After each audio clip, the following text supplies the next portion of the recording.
Bonjour à tous, ici Plax pour Touchdown Actu, ensemble aujourd'hui pour ce tableau noir numéro 10. Au programme cette semaine de la défense, vous avez été plusieurs dans les commentaires à nous demander de la défense. Xavier Renaud a demandé qu'on parle plus soit des couvertures de zone, soit du blitz. Pierre Maël qui a demandé également comment le quarterback pouvait lire la défense adverse, quelles clés de lecture il pouvait avoir.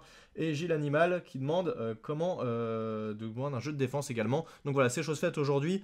On va parler de la défense des Jaguars en week 1 qui était opposée aux Giants de New York, les Jaguars qui l'ont emporté sur ce match. Donc vous savez, une très grosse défense, donc ça peut être intéressant d'utiliser les meilleures défenses pour regarder comment ils jouent.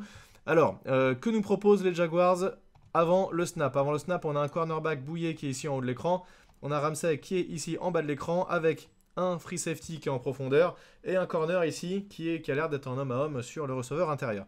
Alors, clé de lecture du quarterback, à ce moment-là, que peut se dire le quarterback? Il a deux choix. Premier choix, soit c'est une cover 1 avec de la man, c'est-à-dire que le safety va prendre la zone au fond qui est ici, et qu'on a de l'homme à homme, ici, là et là, avec le strong side linebacker qui est ici, qui va avoir la responsabilité du tight end, et le weak side linebacker qui va avoir la responsabilité de Barclay ici, le running back.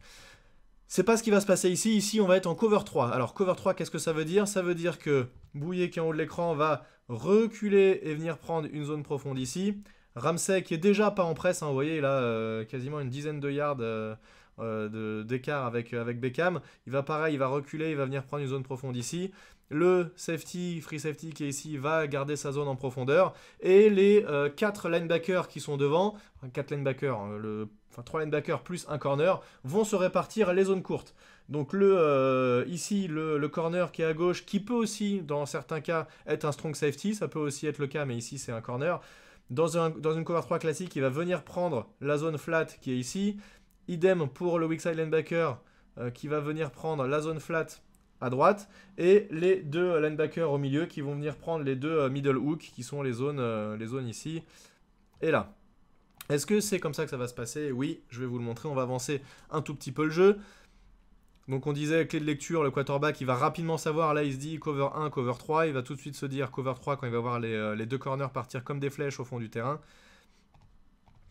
On avance un peu, on voit que déjà, même avant le snap, vous regardez le corner qui est en haut, Bouye qui est déjà en train de prendre du recul, et tout de suite il tourne les hanches et il va aller courir et prendre la zone la plus profonde.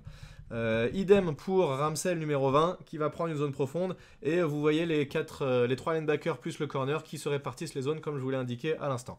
Qu'est-ce qui va se passer dans ce jeu? Quelles sont les faiblesses de la cover 3? Les faiblesses de la cover 3, il y en a deux principalement. Ça va être la zone entre la zone courte et la zone longue du corner qui part au fond. Il va y avoir deux faiblesses ici, et c'est exactement ce dont va profiter Odell Beckham, puisque Odell Beckham va partir, va faire une feinte intérieure et va repiquer à l'extérieur et rattraper la balle à cet endroit-là.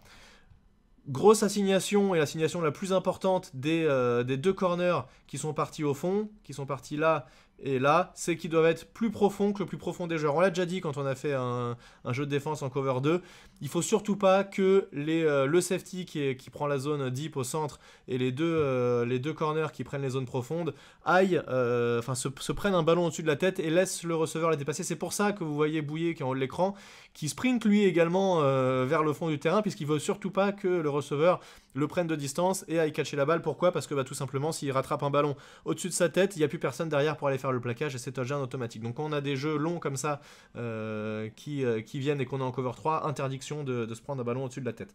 C'est exactement ce que va se passer, petit jeu psychologique ici entre Odell Beckham et Ramsey. Odell Beckham, quelques jeux avant, il fait provoquer à Ramsey une passe interférence, c'est peut-être en première mi-temps d'ailleurs, je ne sais plus exactement, mais en tout cas Ramsey l'a dans la tête. Il s'est fait dépasser à un moment où il n'a pas réussi à tourner les hanches assez vite, et il s'est fait dépasser, et il retient Odell Beckham par le maillot, et c'est interférence et gain de beaucoup de yards et first down automatique.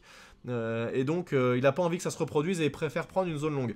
D'ailleurs Odell Beckham, vous allez voir, j'ai dit, il fait une petite feinte intérieure pour repiquer à l'extérieur.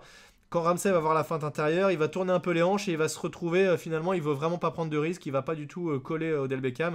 Et il va se retrouver à devoir faire tout le tour pour pouvoir revenir attaquer et venir faire le plaquage, puisque il a tourné les hanches trop tôt et Odell Beckham lui a mis une feinte et est reparti sur l'extérieur. Donc on va avancer un tout petit peu. Hop, faut juste que je clique sur la fenêtre. Hop, voilà, on avance un peu. Vous voyez Odell Beckham. petite feinte extérieure, et repique à l'intérieur, pardon, et repique à l'extérieur. Et là, vous voyez, il est un peu déséquilibré, Ramsey. Il se dit, oh merde, bon bah voilà, faut qu'il fasse tout le tour et qu'il aille faire le plaquage. Il a de la chance là-dessus, c'est pas très grave. Odell Beckham va attraper la balle et va sortir en touche sans faire spécialement d'efforts supplémentaires pour essayer de gagner du terrain. En tout cas, il arrive à rattaquer vite Ramsey, hein, c'est un très bon cornerback, donc il est capable de rattaquer vite et de récupérer le plaquage et de faire sortir Odell Beckham en touche. Petite précision ici également, on voit que... le tight end, il a aidé en tout cas au bloc, et ensuite il est sorti en flat. Et je pense que sur ce jeu, je suis pas sûr, mais je pense que la responsabilité là-dessus, en tout cas on le voit ici, le linebacker qui essaye de rattaquer au cas où ce soit le tight end qui récupère la balle, et je pense que la responsabilité elle est peut-être sur lui sur ce jeu-là, et le corner qui est là, qui dans une cover 3 classique aurait la responsabilité de cette zone courte, préfère la jouer un peu soft et aller couvrir. Là ils sont quasiment deux en fait finalement sur Odell Beckham, mais en tout cas le fait que le tight end sorte ici, c'est le petit moment d'hésitation sur le numéro 25 qui est là. Est-ce que je rattaque à l'intérieur? Est-ce que finalement je continue à prendre un peu en profondeur? Et c'est ce qui va laisser assez d'espace à Odell Beckham pour faire le catch. Voilà. En tout cas, la cover 3, vous l'avez compris, c'est 3 zones profondes qui finalement donnent 4 joueurs qui vont rusher le quarterback, 4 joueurs sur les zones courtes, 3 joueurs sur les zones longues. C'est un jeu qui est assez équilibré et qui permet de défendre à peu près tous les types de jeux. Voilà, j'espère que ça vous aura été utile. N'hésitez pas, comme l'ont fait nos amis dans les commentaires, à dire s'il y a des choses que vous avez envie de voir plus que d'autres et si vous voulez qu'on explique certains principes du football américain et certaines tactiques. Et je vous dis à plus et bonne semaine. À plus tout le monde. Ciao.